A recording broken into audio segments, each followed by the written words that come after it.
BJP ആണ് കേരളത്തിൽ ഭരിക്കുന്നതെങ്കിൽ എന്തൊക്കെ നടപടികളാണ് സ്വീകരിക്കുക? അതിന് സമാനമായ നിലപാടുകളാണ് പൊതുവെ ഇപ്പോൾ ശ്രീ VD സതീശൻ്റെ നേതൃത്വത്തിലുള്ള ഗവൺമെൻറ് സ്വീകരിച്ചു വരുന്നത്.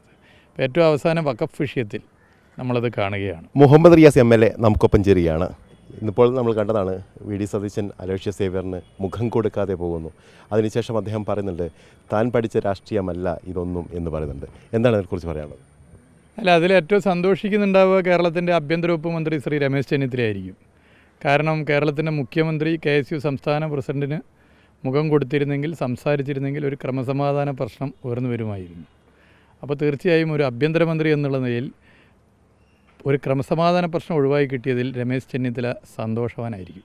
ഒരു പ്ലീഡർ നിയമനവുമായി ബന്ധപ്പെട്ട് മറുപടി താങ്കൾ തന്നെ നിരവധി തവണ ചോദിച്ചു. ആ ചോദ്യങ്ങൾക്ക് മറുപടി നൽകുന്നില്ല എന്ന് മാത്രമല്ല, ഈ പരാതി ഉന്നയിച്ച അല്ലെങ്കിൽ വിമർശനം ഉന്നയിച്ച ആളുകളെ കണ്ടതുപോലും നടിക്കാതെ പോവുകയാണ് മുഖ്യമന്ത്രി.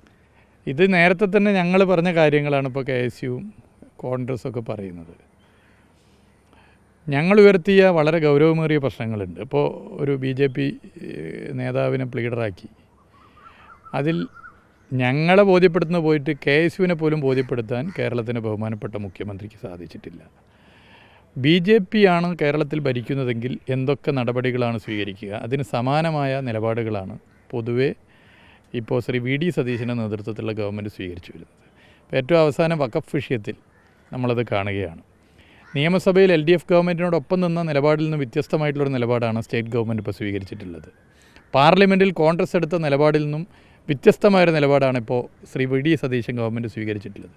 എന്തിനധികം സുപ്രീം കോടതിയിൽ ലീഗൽ ഫൈറ്റ് നടത്തിയ മുസ്ലിം ലീഗ് അതിൻ്റെ നിലപാടിന് വ്യത്യസ്തമായൊരു നിലപാട് ഇവിടെ സ്വീകരിച്ചിരിക്കുകയാണ്.